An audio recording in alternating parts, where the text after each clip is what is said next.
அல்லாஹ் இருக்கிறான், அல்லாஹ்வை வணங்க வேண்டும், அல்லாஹ் சொல்வதை கேட்க வேண்டும் என்பதை இஸ்லாம் ஒரு போகிற போக்குல ஒரு கொள்கையாக நமக்கு தரவே இல்லை. லா இலாஹ இல்லல்லாஹ், அல்லாஹுதான் கடவுள் என்று சொல்லாமல் அல்லாஹுவை தவிர வேறு எதுவுமே கடவுள் இல்லை என்று சொல்லி அல்லாஹு தஆலா இந்த உலக மக்களுக்கு நேர்மறையாக இந்த கொள்கையை கொண்டு வந்து தரக்கூடிய காட்சியை நம்ம பார்க்க முடிகிறது. உடன்பாடாக சொல்லவே இல்லை. அல்லாஹுதான் கடவுள் என்று சொல்லல, அல்லாஹுவை தவிர வேறு யாரும் கடவுள் இல்லை என்று சொல்லி இந்த தத்துவத்தை நமக்கு முன்வைக்கிறான். எதற்காக அதை முன்வைக்கிறான்னு சொன்னா, அஸ்ஸலாமு அலைக்கும் வரஹ்மத்துல்லாஹி வபரகாத்துஹு. இன்னல் ஹம்தலில்லாஹ் நஹ்மதுஹு வ நஸ்தஈனுஹு வ நஸ்தக்ஃபிருஹு வ நஊது பில்லாஹி மின் ஷுரூரி அன்ஃபுஸினா வ ஸய்யிஆத்தி அமாலினா மை யஹ்திஹில்லாஹு ஃபலா முதில்ல லஹு வ மை யுத்லில் ஃபலா ஹாதிய லஹு. அஷ்ஹது அல்லா இலாஹ இல்லல்லாஹ் வ அஷ்ஹது அன்ன முஹம்மதன் அப்துஹு வ ரசூலுஹு அம்மா பஅத். எல்லா புகழும் புகழ்ச்சியும் அல்லாஹ் ஒருவனுக்கே உண்டாகட்டுமாக. அவனுடைய அமைதியும் கருணையும் நபிகள் பெருமானார் ஸல்லல்லாஹு அலைஹி வஸல்லம் அவர்கள் மீதிலும் அவர்கள் காட்டிய வழிப்படி மாத்திரம் வாழக்கூடிய அனைவர்கள் மீதிலும் உண்டாகட்டும் என்கிற பிரார்த்தனைகளோடு நாம் வாழுகிற இந்த உலக வாழ்க்கையிலே சரியான முறையில் வாழ்ந்து மறுமையிலே வெற்றி பெற வேண்டும் என்பதற்காக இறைவன் காலத்திற்கு காலம் தன்னுடைய தூதர்களை அனுப்பி வைத்து அவர்கள் மூலமாக சரியான வழிகாட்டுதல்கள் எது என்பதையும் நாம் தவிர்த்து நடக்க வேண்டிய தவறான வழிமுறைகள் எது என்பதையும் இனம் பிரித்து காட்டியிருக்கிறான். அந்த அடிப்படையில் இந்த உலகுக்கு இறுதியாக அனுப்பப்பட்ட நபிகள் பெருமானார் ஸல்லல்லாஹு அலைஹி வஸல்லம் அவர்கள் திருமறை குர்ஆனை நம்முடைய வாழ்வியல் வழிகாட்டியாகவும் அதனுடைய முழுமையான விளக்க உரையாக தன்னுடைய வாழ்நாள் முழுவதையும் அமைத்து விட்டு சென்றிருக்கிறார்கள். ரசூலுல்லாஹி ஸல்லல்லாஹு அலைஹி வஸல்லம் அவர்கள் காட்டிய வழிமுறைகள் படியும் திருமறை குர்ஆனுடைய வழிகாட்டுதல்கள் பிரகாரமும் மாத்திரம் யாரெல்லாம் இந்த உலக வாழ்க்கைகளை அமைத்துக் கொள்கிறார்களோ அவர்கள் அத்தனை பேரும் நாளை மறுமையிலே வெற்றி பெறுவார்கள் என்றும், இந்த வழிகாட்டுதல்களுக்கு மாற்றமாக வாழக்கூடியவர்கள் கண்டிப்பாக நாளை மறுமையிலே நரகத்தில் நுழைவிக்கப்படுவார்கள் என்றும் புனிதமிக்க இஸ்லாமிய மார்க்கம் நமக்கெல்லாம் கற்றுத்தருகிறது. அந்த அடிப்படையில் இஸ்லாத்தை அதன் தூய வடிவத்திலே ஏற்றுக்கொண்டு அதன்படியே வாழ்ந்து மரணித்து நாளை மறுமையிலே நாம் சொர்க்கம் நுழைய வேண்டும் என்கிற மிக தெளிவான கோட்பாட்டில் நாம் பயணிக்க வேண்டும். அப்படி பயணிக்கிற போதுதான் கண்டிப்பாக நம்முடைய மறுமை வாழ்வில் நாம் வெற்றி பெற முடியும் என்பதையும் நாம் புரிந்து கொள்ள கடமைப்பட்டிருக்கிற அதே நேரம் இந்த உலகத்திலே நாம் வாழுகிற காலகட்டத்திலே ஒவ்வொரு மனிதர்களும் எப்படி வாழ வேண்டும், அவர்களுடைய செயல்பாடுகள் எப்படி இருக்க வேண்டும் என்பதையெல்லாம் அணு அணுவாக அச்சொட்டாக ஒன்று விடாமல் இஸ்லாமிய மார்க்கம் நமக்கெல்லாம் கற்றுத்தந்திருக்கிறது. நபிகள் நாயகம் ஸல்லல்லாஹு அலைஹி வஸல்லம் அவர்கள் மூலமாக இறைவன் திருமறை குர்ஆனை நமக்கு தந்திருக்கிறான். அதற்கு விளக்க உரையாக நபிகள் நாயகம் அவர்கள் தன்னுடைய வாழ்நாள் முழுவதுமே வாழ்ந்து விட்டும் சென்றிருக்கிறார்கள். எப்படி இந்த குர்ஆனை நாம் பின்பற்ற வேண்டும், குர்ஆனுடைய வழிகாட்டல்களை எப்படி நம்முடைய வாழ்க்கையில் எடுத்து நடக்க வேண்டும் என்பதை ரசூலுல்லாஹி ஸல்லல்லாஹு அலைஹி வஸல்லம் அவர்கள் எடுத்து நடந்து காட்டிவிட்டே சென்று விட்டார்கள். அதனால தான் அன்னை ஆயிஷா சித்திகா ரலியல்லாஹு அன்ஹா அவர்களிடத்தில் நபிகள் நாயகம் ஸல்லல்லாஹு அலைஹி வஸல்லம் அவருடைய குணம் தொடர்பாக கேட்கப்படுகிற போது அவங்க அதற்கு என்ன பதில் சொல்லுவாங்கன்னு சொன்னால், அல்லாஹ்வின் தூதருடைய குணம் குர்ஆனாகவே இருந்தது. ரசூலுல்லாஹி ஸல்லல்லாஹு அலைஹி வஸல்லம் அவங்க குர்ஆன் எதை சொல்கிறதோ அதைத்தான் தன்னுடைய வாழ்க்கையில் நடைமுறைப்படுத்தி இருக்கிறார்கள் என்பதை மிக அழகாக ஒற்றை வரியில் ஆயிஷா ரலியல்லாஹு அன்ஹா அவர்கள் சொல்லிவிடுவார்கள். இந்த கொள்கை கோட்பாடுகளை நாம் அடிப்படையாக புரிந்து கொள்ள கடமைப்பட்டிருக்கிறோம். காரணம் என்னன்னு சொன்னா, இஸ்லாமிய மார்க்கம் என்பது இப்படித்தான் இஸ்லாத்தினுடைய கொள்கை இருக்கிறது என்கிற ஒரு அடிப்படையான பேசிக்கான ஒரு கொள்கையை தந்திருக்கிறது. உலகத்தில் நம்ம எந்த ஒரு கட்சியை எடுத்துக்கொண்டாலும், ஒரு இயக்கத்தை எடுத்துக்கொண்டாலும், ஒரு மதத்தை எடுத்துக்கொண்டாலும், எந்த ஒரு சித்தாந்தத்தை எடுத்துக்கொண்டாலும் அவர்களுக்கு என்று சொல்லி ஒரு வழிமுறையை வைத்துக் கொண்டிருப்பார்கள், ஒரு கொள்கையை கோட்பாட்டை வைத்துக் கொண்டிருப்பார்கள். கம்யூனிசம் என்றால் கம்யூனிசம் எப்படிப்பட்டது, கம்யூனிசம் என்கிற கொள்கையில் அவர்களுடைய பொருளாதார கொள்கை என்ன, அவர்களுடைய அரசியல் நிலைப்பாடு என்ன, அவர்களுடைய மற்ற செயல்பாடுகள் என்ன என்பதையெல்லாம் அவர்கள் அதில் தொகுத்து வைத்திருப்பார்கள். பைலா என்று சொல்லி ஒன்று வைத்திருப்பார்களா இல்லையா? அதே மாதிரி ஒரு சாதாரண ஒரு அரசியல் கட்சி எடுத்துக்கிட்டா கூட அந்த அரசியல் கட்சிக்கும் ஒரு கொள்கை, கோட்பாடு, செயல்பாடு திட்டம் என்றொன்று இருக்கிறது. அதை தாண்டி இயக்கங்களாக அல்லது மதங்களை பிரதிபலிக்கக்கூடியவர்களாக இருந்தால் கூட, மதங்களுக்கு நிகரானதாக தங்களை காட்டிக் கொண்டவர்களாக இருந்தால் கூட அவர்களும் ஒவ்வொரு கொள்கைகளை வைத்துக் கொண்டிருக்கிறார்கள். ஜென் தத்துவத்தை பார்க்கிறோம். நம்ம ஜென் தத்துவம் என்று சொல்லி அவர்கள் சில தத்துவங்களை வைத்துக் கொண்டிருக்கிறார்கள். ரஜினிஷினுடைய கொள்கை கோட்பாடுகள் என்று சொல்லி ரஜினிஷ் இதையெல்லாம் சொல்லி இருக்கிறார், நாங்கள் எனவே அந்த அவருடைய வழியில் போகிறோம் என்று சொல்லி அவங்க சில கொள்கை கோட்பாடுகளை வைத்துக் கொண்டிருப்பதை நம்ம பார்க்க முடியும். இப்படி உலகத்தில் எந்த ஒரு சித்தாந்தம் முன்வைக்கப்பட்டாலும், எந்த ஒரு கட்சி, எந்த ஒரு இயக்கம், எந்த ஒரு கொள்கையாக இருந்தாலும் அவர்கள் தங்களுடைய செயல்பாடு எப்படி இருக்க போகிறது, எங்களுடைய நிலைப்பாடு என்ன என்பதை ஒரு கொள்கையாக கோட்பாடாக முன்வைத்திருக்கிறார்கள். இந்த அடிப்படையில் பார்த்தீங்கன்னு சொன்னா இஸ்லாமிய மார்க்கத்தை பொறுத்தவரையில் இஸ்லாமிய மார்க்கம் தன்னுடைய கொள்கைகளையும் கோட்பாடுகளையும் பக்கம் பக்கமாக விலாவாரியாக விளக்கமாக சொல்வதற்கு முன்பதாக ஒற்றை வரியிலே மிக அழகாக சொல்லிவிட்டது. எந்த ஒரு அரசியல் கட்சியோ எந்த ஒரு ஆன்மீக தலைமைகளோ வேறு எந்த விதமான சித்தாந்தங்களோ சொல்லாத ஒற்றை வரி கொள்கையை இஸ்லாம் மாத்திரம்தான் சொல்கிறது. லா இலாஹ இல்லல்லாஹ் முஹம்மதுன் ரசூலுல்லாஹ், அல்லாஹுவை தவிர வேறு எந்த கடவுள்களும் கிடையாது, முஹம்மது நபி அவர்கள் இறைவனுடைய இறுதி இறை தூதராக இருக்கிறார்கள்.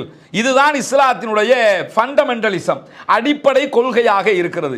இந்த கொள்கையை யார் ஏற்றுக்கொள்கிறார்களோ அவர்கள் முஸ்லிம்கள், யார் மறுக்கிறார்களோ அவர்கள் முஸ்லிம் அல்லாதவர்கள். இவ்வளவுதான் இதனுடைய கொள்கை கோட்பாடாக அடிப்படை தத்துவமாக இருக்கிறது. எதற்காக இஸ்லாம் இப்படியான ஒரு கொள்கையை தருகிறது? இஸ்லாத்தினுடைய இந்த கொள்கையை நாம் ஏன் புரிந்து கொள்ள வேண்டும் என்று சொன்னால், இன்னைக்கு நம்ம பார்க்கிறோம் இஸ்லாம் என்றால் என்ன என்று உலகம் முழுவதும் தேடக்கூடிய மக்களை நம்ம அவதானிக்க முடிகிறது. இஸ்லாத்தினுடைய கொள்கைகளை படிக்க ஆர்வப்படுகிற மக்களை நம்ம பார்க்கிறோம். இஸ்லாத்தினுடைய அடிப்படை தத்துவங்களை புரிந்து கொள்வதற்காக தேடல்களில் ஈடுபட்டிருக்கக்கூடிய லட்சக்கணக்கான மக்களை நம்ம பார்க்கிறோம். அவர்களுக்கு இந்த கொள்கை மிக தெளிவாக போய் சேர வேண்டும் என்றால் அதை அவர்களுக்கு மத்தியிலே நாம் கொண்டு போய் சேர்க்க வேண்டும். அந்த அடிப்படையில் தான் இஸ்லாம் இந்த கொள்கையை நமக்கு கற்றுத்தருகிறது. அதிலும் குறிப்பாக இந்த கொள்கை என்பது முகமது நபி அவர்கள் மாத்திரம் இந்த உலகத்தில் சொன்ன கொள்கையும் அல்ல என்பதை நம்ம புரிஞ்சுக்கிறோம். ஏன் புரிஞ்சுக்கிறனே? முகமது நபிக்கு முன்பதாக வந்த எல்லா நபிமார்களும் இந்த கொள்கையை தான் சொல்லி இருக்கிறார்கள். மூசா நபி அவர்கள் லா இலாஹ இல்லல்லாஹ்வை தான் பிரச்சாரம் செய்தார்கள். நூஹ் அலைஹிஸ்ஸலாம் அவர்கள் லா இலாஹ இல்லல்லாஹ்வை தான் பிரச்சாரம் செய்தார்கள். ஆதம் நபி வரைக்கும் அத்தனை பேருமே இந்த கொள்கையை தான் பிரச்சாரம் செய்திருக்கிறார்கள். முதல் மனிதர் ஆதம் இருக்கிறாரா இல்லையா? இந்த முதல் மனிதர் ஆதம் லா இலாஹ இல்லல்லாஹ் என்பதைத்தான் பிரச்சாரம் செய்தார். கடைசியாக வந்த முஹம்மது நபி ஸல்லல்லாஹு அலைஹி வஸல்லம் அவர்கள் லா இலாஹ இல்லல்லாஹ் என்பதைத்தான் பிரச்சாரம் செய்தார்கள். எனவே இஸ்லாத்தினுடைய கொள்கை எக்காலத்திலும் மாற்றத்திற்கு உள்ளான ஒரு கொள்கை அல்ல. ஆரம்பம் முதல் அல்லாஹ் எப்ப இந்த உலகத்தை படைச்சு இந்த உலகத்தில் ஆதம் என்கிற முதல் மனிதனை எப்ப உருவாக்கினானோ அன்றிலிருந்து இன்று வரைக்கும் இதுதான் மனிதர்களுக்கான நேரிய வழிகாட்டல் என்று சொல்லி அல்லாஹு தஆலா இந்த கொள்கையை கொடுத்திருக்கிறான். இஸ்லாத்தினுடைய அடிப்படை தத்துவத்தை பொறுத்தவரையில் அல்லாஹ் இருக்கிறான், அல்லாஹ்வை வணங்க வேண்டும், அல்லாஹ் சொல்வதை கேட்க வேண்டும் என்பதை இஸ்லாம் ஒரு போகிற போக்கில் ஒரு கொள்கையாக நமக்கு தரவே இல்லை. எப்படியான கொள்கையாக தருகிறது என்று சொன்னால் அடிப்படையை புரிந்து கொள்ளுகிற மிக தெளிவான ஒரு கொள்கையாகத்தான் இஸ்லாம் தன்னுடைய கொள்கையை தருகிறது. எப்படி தருகிறது? அல்லாஹ் தான் கடவுள் என்று சொல்லிவிட்டால் முடிஞ்சு போச்சா இல்லையா? அல்லாஹ் தான் கடவுள், அல்லாஹ்வை தொழுங்க, அல்லாஹ்க்காக நோன்பு பிடிங்க, அல்லாஹ்க்காக சக்காத்து கொடுங்க, அல்லாஹ்க்காக நல்லமல் செய்யுங்க, முடிஞ்சு போயிருமா இல்லையா? ஆனா அப்படி சொல்லாம எப்படி அல்லாஹ் தஆலா கொள்கையை தருகிறான், அல்லாஹ்வை பற்றி எப்படி புரிய வைக்கிறான் என்று சொன்னால் லா இலாஹ இல்லல்லாஹ், அல்லாஹுதான் கடவுள் என்று சொல்லாமல் அல்லாஹ்வை தவிர வேறு எதுவுமே கடவுள் இல்லை என்று சொல்லி அல்லாஹு தஆலா இந்த உலக மக்களுக்கு நேர்மறையாக இந்த கொள்கையை கொண்டு வந்து தரக்கூடிய காட்சியை நம்ம பார்க்க முடிகிறது. உடன்பாடாக சொல்லவே இல்லை. அல்லாஹுதான் கடவுள் என்று சொல்லல, அல்லாஹ்வை தவிர வேறு யாரும் கடவுள் இல்லை என்று சொல்லி இந்த தத்துவத்தை நமக்கு முன்வைக்கிறான். எதற்காக அதை முன்வைக்கிறான்னு சொன்னா அல்லாஹுதான் கடவுள்னா அல்லாஹ்வும் கடவுள், அல்லாஹுவோடு மற்றவைகளும் கடவுள், குட்டி குட்டி தெய்வங்களும் கடவுள், மற்றவங்க எல்லாம் கடவுள், எல்லாத்தோடையும் சேர்த்து இவர் வேணும்னா பெரிய கடவுள் என்கிற ஒரு கொள்கை கோட்பாடு உருவாகும். ஆனா அல்லாஹ் என்ன சொல்றான்? அல்லாஹ்வை தவிர வேறு எதுவுமே கடவுள் இல்லை என்று சொல்லிவிட்டால் குட்டி தெய்வங்களும் இல்லை, பெரிய தெய்வங்களும் இல்லை, இடையில உள்ளவங்களும் இல்லை, யாரும் இல்லை, அது ஒண்ணுமே கிடையாது, அல்லாஹ் மட்டும்தான். அல்லாஹ்வை தவிர வேறு எதையுமே நீங்கள் வணங்கக்கூடாது, ஏற்றுக்கொள்ளக்கூடாது, அதை வழிபடக்கூடாது என்பதை நேர் எதிராக மிக தெளிவாக ஒற்றை வரியில் இஸ்லாம் சொல்லிவிட்டதா இல்லையா? இதை மக்கா காவிர்கள் கூட எப்படி புரிந்து கொண்டிருந்தார்கள்? அல்லாஹ்வை பற்றி அவங்க மக்காவில் இருந்தவங்க இஸ்லாத்தை மறுத்தார்கள். இஸ்லாத்தை ஏற்றுக்கிட்டா முஸ்லிம், இஸ்லாத்தை மறுத்துக்கிட்டா முஸ்லிம் அல்லாதவர்கள், காபிர்கள் என்றா என்ன, இஸ்லாத்தை ஏற்றுக்கொள்ள மறுக்கிறவர்கள் என்று அர்த்தம். அவ்வளவுதானே தவிர இந்த மக்காவில் இருந்தவங்க என்ன பண்றாங்கன்னு சொன்னா இஸ்லாத்தை ஏற்றுக்கொள்ள மறுக்கிறார்கள். ஆனா அல்லாஹ்வை எப்படி புரிந்திருந்தார்கள்? நம்ம இன்னைக்கு புரிஞ்சிருக்கிற மாதிரி புரிஞ்சிருந்தாங்களா, அல்லது அவர்கள் அதை விட ஓரளவுக்கு பரவாயில்லை என்கிற அளவுக்கு புரிந்திருந்தார்களா என்று பார்த்தீங்கன்னு சொன்னா அல்லாஹு தாலாவை அவர்கள் எப்படி அல்லாஹ்வை புரிந்திருந்தார்கள் என்பதை மிக அழகாக பல வசனங்களில் சுட்டி காட்டுகிறான். எப்படி சுட்டி காட்டுறான்னு சொன்னா வலையின் சால்தகும் மன் ஹலக்க சமாவாத்தி வல் அருள், நபியே அந்த மக்கள்கிட்ட போய் இந்த வானங்களையும் பூமியையும் படைத்தவன் யார் என்று நீங்கள் கேட்டு பாருங்கள். போய் கேட்டீங்கன்னா என்ன பதில் சொல்லுவாங்க அப்படின்னு சொல்லி அல்லாஹு தாலா சொல்லுகிறான். என்ன பதில் சொல்லுவாங்களாம்னு சொன்னா அல்லாஹு தான் படைத்தான். எப்படி சொல்லுவாங்க? வானங்களை படைத்தது அல்லாஹ், பூமியை படைத்தது அல்லாஹ் என்று சொல்லுவார்கள். அதே மாதிரி அல்லாஹ் தஆலா நபிகள் நாயகத்திற்கு சொல்றான் வசக்கர ஷம்ஸ வல் கமர், சூரியனையும் சந்திரனையும் தன் கட்டுப்பாட்டில் வைத்துக் கொண்டிருப்பவன் யார் என்று சொல்லி போய் கேட்டு பாருங்க. கேட்டீங்கன்னா என்ன சொல்லுவாங்க தெரியுமா? அல்லாஹ் என்று தான் சொல்லுவார்கள். சூரியனை கட்டுப்பாட்டில், சூரியன் சின்ன விஷயமா? உலகத்தில் பூமியை விட பல பல பல பல மடங்கு மிக பிரம்மாண்டமானது சூரியன். இந்த சூரியனை கட்டுப்பாட்டில் வச்சிருக்கிறது யார் என்று போய் கேளுங்க. மக்காவை சேர்ந்தவர்கள் யாரை வணங்கி கொண்டிருந்தார்கள்? லாத்து என்கிற ஒரு சிலையை வணங்கி கொண்டிருந்தார்கள், ஒஸ்ஸா என்கிற சிலையை வணங்கி கொண்டிருந்தார்கள், மனாத்து என்கிற சிலையை வணங்கி கொண்டிருந்தார்கள். இப்ராஹிம், ஏகத்துவத்தின் தந்தை என்று அழைக்கப்படுகிற இப்ராஹிம் நபி அவர்களை சிலையாக வடித்து வணங்கி கொண்டிருந்தார்கள். இஸ்மாயில் நபி அவர்களை சிலையாக வடித்து வணங்கி கொண்டிருந்தார்கள். இந்த மக்கள்கிட்ட போய் யாரு சூரியனை கட்டுப்பாட்டில் வச்சிருக்கிறது யாரு என்று போய் கேட்டா என்ன சொல்லுவாங்களா? அது அல்லாஹ் தான் அப்படின்னுவாங்களாம். சந்திரனை யார் கண்ட்ரோல் பண்ணிக்கிட்டு இருக்கிறா? சந்திரன் நம்ம நினைச்ச மாதிரி நடக்கல, ஒரு ரூலுக்கு இயங்கிக்கிட்டு இருக்குது. இதை யாரு பண்றான்னு சொல்லி கேட்டா அல்லாஹ் என்று சொல்லுவார்கள். அதே மாதிரி மன் கலக்க சமாவாத், வானங்களை படைத்தது யார் என்று சொன்னா வானங்களை படைச்சது இந்த லாத்து படைச்சது, உஸ்ஸா படைச்சது, மனாத்து படைச்சது அப்படி சொல்ல மாட்டாங்களா? அல்லாஹ் தான் படைச்சான். பூமியை படைச்சது யாரு? அல்லாஹ் தான் படைத்தான் என்று சொல்லுவார்கள். அப்ப மக்காவை சேர்ந்தவர்களே என்ன நினைச்சிருந்தாங்கன்னா எதிர்பார்க்க முடியாத, நினைத்து பார்க்க முடியாத மாபெரும் காரியங்களை இந்த குட்டி குட்டி தெய்வங்கள் என்று அவங்க எதை நம்பிக்கிட்டு இருந்தாங்களோ அவங்களால செய்ய முடியாது. லாத்தால செய்ய முடியல, உஸ்ஸாவால செய்ய முடியல, மனாத்தால செய்ய முடியல. யார் அதை செய்வா? அல்லாஹு தான் செய்வான் என்று அவர்களே நம்புகிறார்கள் என்று சொல்லி அல்லாஹு தாலா திருமறை குர்ஆன்ல 29வது அத்தியாயம் 61வது வசனத்தில் இந்த செய்திகளை சொல்லி காட்டுகிறான். அதே மாதிரி அல்லாஹு தாலா திருமறை குர்ஆனுடைய அதே 29வது அத்தியாயம் 63வது வசனத்தில் சொல்லும்போது திரும்ப என்ன கேட்கிறான்னு கேட்டா மன் நஸ்ஸல மினஸ் ஸமாஇ மான், நபியே நீங்க அந்த மக்கள்கிட்ட போய் என்ன கேட்கணும்னு சொன்னா வானத்தில் இருந்து தண்ணீரை இறக்கி பூமி செத்து போனதுக்கு பிறகு அதுக்கு உயிரூட்டுகிறவன் யார் என்று சொல்லி நீங்கள் கேட்டு பாருங்கள். கேட்டா என்ன சொல்லுவாங்க தெரியுமா? அல்லாஹ் என்று சொல்லுவார்கள். வானத்துல இருந்து மலையை இறக்குறது யாரு என்று சொன்னா அல்லாஹ் தான் மலையை இறக்குகிறான். செத்து போய் கிடக்கிற பூமி வறண்டு போய் கிடக்குது, எந்த ஒரு விளைச்சலும் இல்லை, அப்படியே விளைக்கிறதுக்கு தண்ணி கிடையாது, குளங்கள் எல்லாம் வற்றி போய் இருக்குது, கம்மாயெல்லாம் வற்றி போய் இருக்குது, எல்லாமே வற்றி போய் இருக்கிறது. ஆனால் மலை இறங்கி தண்ணீர் வந்து அத்தனையும் செழிப்பாகிறது. இதை செய்யறது யாரு என்று சொல்லி போய் கேட்டு பாருங்க. மக்காவை சேர்ந்தவங்களே என்ன சொல்லுவாங்கன்னா அல்லாஹ் தான் செய்கிறான் என்று சொல்லுவார்கள். அப்ப மக்காவை சேர்ந்தவர்கள் அல்லாஹ் தான் செய்கிறான் என்று சொல்லுகிறார்கள். ஆனால் அவர்கள் நம்புகிற லாத்து, மனாத்து, உஸ்ஸா என்கிற சிலைகளையும் வணங்குகிறார்கள் என்றால் என்ன அர்த்தம்? அல்லாஹு தஆலா தொடர்ச்சியாக அதே வசனத்தில் அல்லாஹுக்கே புகழ் அனைத்தும் என்று சொல்லி முடிக்கிறான். ஏன் சொல்லி முடிக்கிறான் தெரியுமா? சிலைகளை வணங்குகிறார்கள், தாங்கள் நம்புகிற லாத்து, மனாத்து, உஸ்ஸாவை வணங்குறாங்க, ஆனா அல்லாஹ்வை நாங்க வணங்குறோம் அப்படிங்கிறாங்க. அப்ப சிலைகளையும் வணங்கி கொண்டு அல்லாஹ்வையும் வணங்குகிறோம் என்று சொன்னால் அதுக்கு பேர் இஸ்லாமா? அப்ப அல்லாஹ்வை வணங்குறோம்ங்கிறது இஸ்லாம் இல்ல.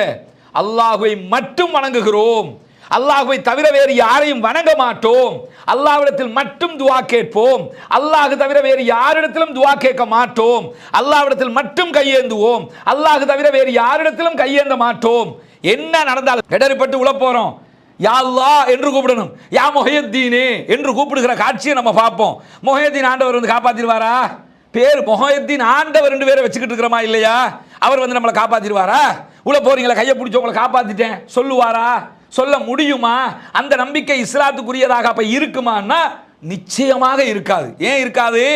அல்லாஹு தான் நம்மை உணவளிப்பவன், அல்லாஹு தான் நம்மை பாதுகாப்பவன், அல்லாஹு தான் நமக்கு அத்தனையும் தருகிறவன், அல்லாஹுவால் மட்டும்தான் இது முடியும். அதனால தான் மக்காவை சேர்ந்தவங்களை எப்படி புரிஞ்சுக்கிட்டாங்க? மலையை தர்றது யாரு? அல்லாஹ். வானங்களை படைச்சது யாரு? அல்லாஹ். பூமியை படைச்சது யாரு? அல்லாஹ். சந்திரனையும் சூரியனையும் கண்ட்ரோல் பண்றது யாரு? அல்லாஹு என்று சொல்லி மிக தெளிவாக இந்த பிரம்மாண்டங்களை எல்லாம் புரிந்து வைத்திருந்தார்களா இல்லையா? அதை தாண்டி அல்லாஹு தாலா திருமறை குர்ஆன்ல 23வது அத்தியாயம் 84வது வசனத்தில் இன்னொரு செய்தியை சொல்றான். என்ன செய்தியை சொல்றான்? பூமியும் அதுல இருக்கக்கூடியவங்களும் யாருக்கு சொந்தம் என்று சொல்லி நீங்க அறிஞ்சீங்கன்னு சொல்லி சொன்னா பதில் சொல்லுங்க அப்படின்னு மக்கா காபிர்கிட்ட போய் கேளுங்க அப்படிங்கிறான் அல்லாஹ். இந்த பூமியில இருக்கிறவங்க யாருக்கு சொந்தம் என்று சொல்லி அபூஜஹல்கிட்ட போய் கேளுங்க, உத்பாட்ட போய் கேளுங்க, ஷைபாட்ட போய் கேளுங்க அப்படின்னு சொல்லி அல்லாஹ் தஆலா மக்காவில் இருக்கக்கூடிய அந்த இஸ்லாத்தை மறுக்கக்கூடியவர்களிடத்தில் கேளுங்கள். சயகூலுன, அவங்க என்ன சொல்லுவாங்கன்னு சொன்னா அல்லாஹ் என்றுதான் சொல்லுவார்கள். இதெல்லாம் யாருக்கு சொந்தம் என்று கேட்டா அல்லாஹ்க்கு தான் சொந்தம் என்று சொல்லுவாங்க. அப்ப அல்லாஹ்க்கு தான் சொந்தம்னா லாத் எதுக்கு, மனாத் எதுக்கு, உஸ்ஸா எதுக்கு? அர்த்தம் என்று கேட்டா இணை வைக்கிறார்கள். இங்கதான் ஷிர்க் வருகிறது. அல்லாஹ்வை ஏற்றுக்கொண்டிருக்கிறோம் என்பது இஸ்லாம் அல்ல. அல்லாஹ்வை மட்டும் ஏற்றுக்கொண்டிருக்கிறோம், அல்லாஹ்வை மட்டும் வணங்குகிறோம், மட்டும்ங்கிறது வரணும். இந்த கொள்கையை தான் இஸ்லாம் மிக அடிப்படை தத்துவமாக இந்த உலகத்திற்கே தருகிறது. எனவே இந்த உலகத்தில் நம்ம வாழுகிற காலகட்டத்தில் நாம் ஏற்றுக்கொள்ள வேண்டிய இஸ்லாத்தினுடைய அடிப்படை கொள்கை என்ன? லா இலாஹ இல்லல்லாஹ் முஹம்மதுன் ரசூலுல்லாஹ். லா இலாஹ இல்லல்லாஹ் என்று ஏற்றுக்கொண்டு விட்டால் எல்லாமே, மலையை தர்றது, வானம் படைச்சது, பூமியை படைச்சது, நமக்கு உணவு தர்றது, நம்ம சுவாசிக்கிறது, நம்ம சாப்பிட்றது, நம்ம குழந்தை குட்டிகளை பெற்றுக்கிறது, குடும்பத்தோட வாழ்றது, எல்லாமே யாரிடத்துல இருக்குது? அல்லாஹ்விடத்தில் இருக்குது. அல்லாஹ் மட்டும்தான் அதற்கு பொறுப்பு, வேறு யாரும் பொறுப்பல்ல. இந்த கொள்கை தான் இஸ்லாத்தினுடைய அடிப்படை கொள்கையாக இருக்கிறது. இந்த கொள்கையை விட்டு விலகிட்டோம்னு சொன்னா கண்டிப்பாக நாம் இந்த உலகத்திலும் நஷ்டவாளிகளாக மாறி மறுமையிலும் நஷ்டவாளிகளாக மாறிவிடுவோம். எவ்வளவு தத்துவார்த்தமான, மனதுக்கு இதமான, உள்ளம் ஏற்றுக்கொள்ளக்கூடிய ஒரு அறிவுபூர்வமான தத்துவ கொள்கை இந்த இஸ்லாத்தினுடைய கொள்கை என்பதை நம்ம தொடர்ந்து அடுத்தடுத்த ஜுமாக்கள்ல பார்க்கிற போது உங்களுக்கு தெளிவாக தெரிஞ்சிடும். இப்படியான ஒரு கொள்கையை நம்ம ஏத்துக்கிட்டு இருக்கிறோம், இப்படியான ஒரு வேதத்தையா நம்ம புரிஞ்சு வச்சிருக்கிறோம், இப்படியான ஒரு அழகான தத்துவத்தையா இறைவன் நமக்கு தந்திருக்கிறான் என்பதை நாம புரிஞ்சு கொள்ளுகிற போது கண்டிப்பாக என்ன செய்யலாம்னா இந்த உலகத்திலும் வெற்றி பெற்று நாளை மறுமையிலும் வெற்றி பெற்று விடலாம். எனவே இஸ்லாம் கற்றுத்தருகிற இந்த ஏகத்துவ கொள்கைகளை, இந்த அடிப்படையான தத்துவங்களை மிகச்சரியாக புரிந்து கொண்டு இம்மையிலும் மறுமையிலும் வெற்றி பெறுவோமாக. வாஹிர் தஅவானா அல்ஹம்துலில்லாஹி ரப்பில் ஆலமீன்.